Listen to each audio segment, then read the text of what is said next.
Hi everyone and welcome back to my channel. So today I wanted to talk about how to discipline your child without having to use spanking. And I know this is a touchy subject for a lot of people, so I'm not going to personally get into whether I think it's right or wrong to spank. I'm just going to say that I don't think it's necessary. So regardless of how you feel about it, regardless of whether you spank your child or not, I'm not saying that you're a horrible person. Most parents just want the best for their children and they're doing the best they can with what they have. I'm just saying there are a couple of tips to kind of keep it from having to escalate that far. And if you are a new parent and you're kind of looking for, oh my God, how am I gonna raise my child? This is what works for me. It doesn't necessarily work for every child, but it's a good starting point and it kind of helps to set the stage for both the parent and the child to have a very respectful relationship with each other. So let's get started.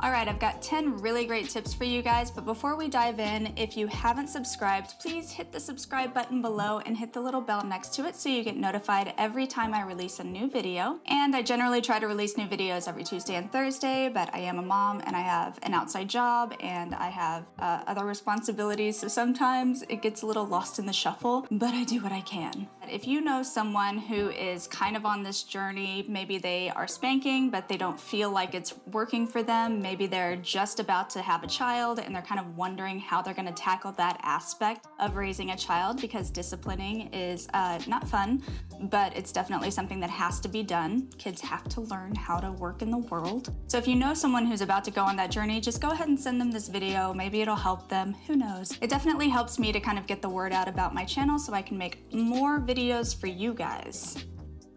Yeah.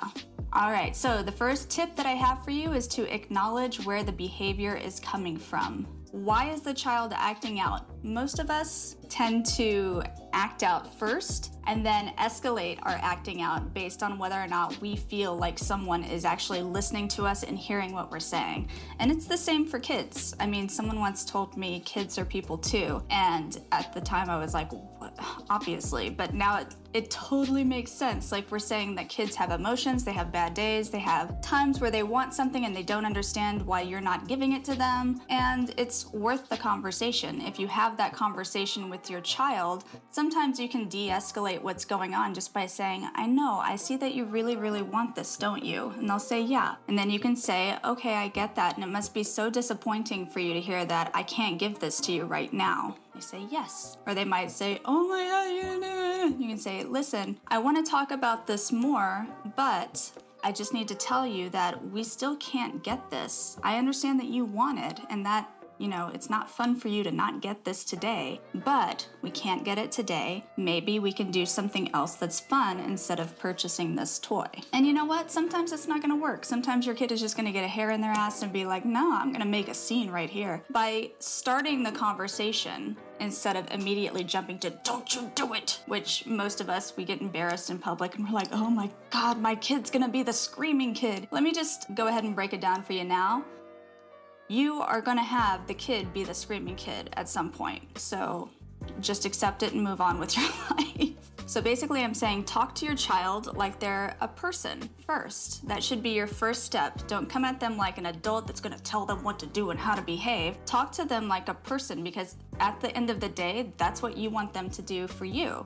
You want them to, instead of approaching a situation by screaming and crying that they can't have something, to say, Mommy, I really, really want this. Is there some way that we can get this today? And you can say, no, I'm sorry, buddy, there's no way we can get this today. And then the kid says, oh, okay, well, what can I do to earn this later? And that starts a conversation. You know, it may be that you're never gonna be able to get this kid this toy, but having a conversation about it instead of immediately escalating it to, I'm the parent, I'm in control over you, you do what I say, and I say no to this toy, is a much better place to come from. So my number 2 tip is give your child the choice of time in or time out. I know for a lot of people, timeout works really, really well, and that gives the child a chance to de-escalate their behavior by themselves. I personally feel like sometimes when I put my child into timeout and I leave the room, things just go out of control. So I'll usually give Ripley the option of hey, do you want mommy to stay in the room with you, or do you want to kind of decompress on your own? And she'll say either, I want mommy to go away or stay here. While I'm there, I'm not judging, I'm not talking to her, I'm staying there, I'm rubbing her back while she calms down, and then we have a conversation about what just happened. I tell her my side of it, she tells me her side of it, and we talk about boundaries and why certain behaviors are not okay. So I'm definitely very firm with my child. I don't tolerate a whole lot. However, me being firm does not mean me spanking. And that's the thing that I think a lot of people have to kind of wrap their mind around. You can be firm without putting your hands on your child. Any of my friends will tell you I am a very firm parent. I have strict rules. I expect things to be done a specific way. I wouldn't say that I'm controlling, but I definitely have expectations, and I'm not afraid to make my 4-year-old rise to what I know she can rise to. Obviously, there are always going to be off days, and I am considerate of that, but in general, I am a very firm parent, and these are the things that have worked for me so that I don't have to spank my child. I don't have to do really aggressive things to get her to listen to me. Now, number 3 is to talk to your child like they're a person. You tell them as plainly as you can what behavior you're talking about, why the behavior is unacceptable, what the boundaries are around the behavior, and if you can, if they're old enough to repeat it back, ask them to repeat it back to you so that you know that they've been listening. So that could be, you ran out in the street without holding mommy's hand. It's dangerous when you run out in the street without holding mommy's hand. A car might not be able to see you and you might get hit. When we go up to the street or when we're in a parking lot, I expect you to hold my hand. So that's setting the boundary, and then have them repeat it back to you. And I mean, Ripley could do this by the time that she was 2, but she definitely started talking very early, much to everybody's chagrin / happiness, obviously, because we love to hear her talk, but she does talk a lot. But I mean, even when she was like before 2, she would say no street, or like she would just give me the basics of what it is. So I knew that she understood me. Doesn't mean I'm not going to have to repeat the lesson again. It doesn't mean that I might not have to again tell her that boundary and then have a timeout with it. But it means that she heard me the first time. She understands why something is unacceptable, and she understands that I'm not going to tolerate it. All right, number 4, and this is the big one. Remember that your goal is not to control your child. That's a very adversarial place to come from as a parent, because at the end of the day, you're trying to do the best thing for them. You don't want to control them. You don't want to stifle their creativity and stifle who they are. You want to teach them what the appropriate behaviors are so that when they get out into the world, they know how to behave. That's the big thing. You're trying to help them, not control them. So if you approach it from that aspect, I think you're less likely to let it escalate into a very big, violent, angry situation, because you realize they're a person, you're trying to teach them. Pretty much nobody learns by getting smacked. You learn not to get smacked. You learn to try your best not to get smacked. You don't learn what the actual lesson is. So if you approach it as, I'm not trying to control you, I'm trying to help you, then you can de-escalate any anger that you have and then try not to act out. Now, the 5th one is hard for parents sometimes, and that is to remove your ego and admit when you're wrong. You're trying to model that good behavior for your child, so if you do something wrong and your child catches you, you don't say, oh, well, you can't say that to mommy because you're not my boss. You say, you're right, mommy did something wrong and I need to not do it again. We don't do this because, and you try to absorb the lesson. At the end of the day, if you're not modeling that good behavior, then your child doesn't understand the point of all the rules that you're setting. So if you're kind of looking out in the street with your face in your iPhone and they see that you aren't, holding their hand, looking both ways before you cross, then why should they? It doesn't make any sense to them. I mean, children are very literal. Like, if I have to do this, don't you have to do this? And the answer should be yes. I'm not giving you arbitrary rules just because I like to control you. I'm giving you rules that you can use and that will help shape your behavior so that you don't get in trouble in the world. And that's ultimately what we're trying to do. We're trying to keep them safe. We're trying to, help them become the model citizens of our community. Number 6 is find compromises when possible. So the last big blowout that I had with my 4-year-old was over McDonald's. And I had told her, okay, I have an errand to run. I can get you McDonald's after I run that errand, but I need you to have a good attitude while I run this short errand and not be rude to me, because she had been like a little bitchy that day. So she agreed to it, and then when we got to the errand, she started really throwing a fit. So I said, okay, well, I'm sorry, I can't get you McDonald's now because I don't get McDonald's for people who are being rude to me. And she threw, I am not kidding you, a 30-minute screaming fit in the car while we drove home. That being said, my compromise to her was that I would get her the McDonald's if she would behave appropriately while I was running the errand. She didn't meet that expectation, so she didn't get McDonald's. Now, I could have just told her, no, we're not getting McDonald's at all, but I knew that today was gonna be boring, so I'm gonna go ahead and do something that's fun for her. So at the end of the day, you wanna teach them how to compromise, because that's a very real skill that you have to learn as a person. It's something that you actually need to learn how to do, otherwise you're just going to accept what anybody gives you and not learn how to set your own boundaries or how to advocate for yourself. But with that being said, you're clearly, like, if you set the boundary and they do something, that compromise is gonna be taken away. Like, no, I'm sorry, now we can't do that. So you're compromising on the activity or whatever you can compromise on. Maybe it's like what you're making for dinner that night, but obviously if they don't meet the expectations that you set out for the compromise, then you can't hold your end of it either. So that teaches them that when they give their word, they are expected to live up to it, and that if they follow through with their end, that you need to follow through too. That was a long-winded way of saying, like, find compromise if you can, because it's helpful. Number 7 is keep the rules consistent. It is confusing as hell when someone tells you one thing and then the next day they're like, oh no, don't worry about that today. And then the next day they're like, oh no, you have to do that, remember? Like, I don't know if I'm coming or going with you. What are you telling me? Keep your rules consistent. If you have a daycare or a grandparent that comes over to babysit, or if you and the secondary parent are on opposite schedules, then it's important to make sure that you all sit down with each other, like send an email out. These are the expectations, these are the rules. When rules are broken, this is what happens, so that everybody is on the same page. It's not, well, grandma lets me do this, or daddy said it's okay if I do this. No, across the board, everything is the same. That way they're not confused by what kind of behavior is acceptable when they're with different people. All right, number 8 is just a couple of things that I thought were really, really helpful for me initially when beginning to kind of teach boundaries and rule following. The first one is freeze. The way that you teach this is to tell them that when I say freeze, I expect you to stop wherever you are.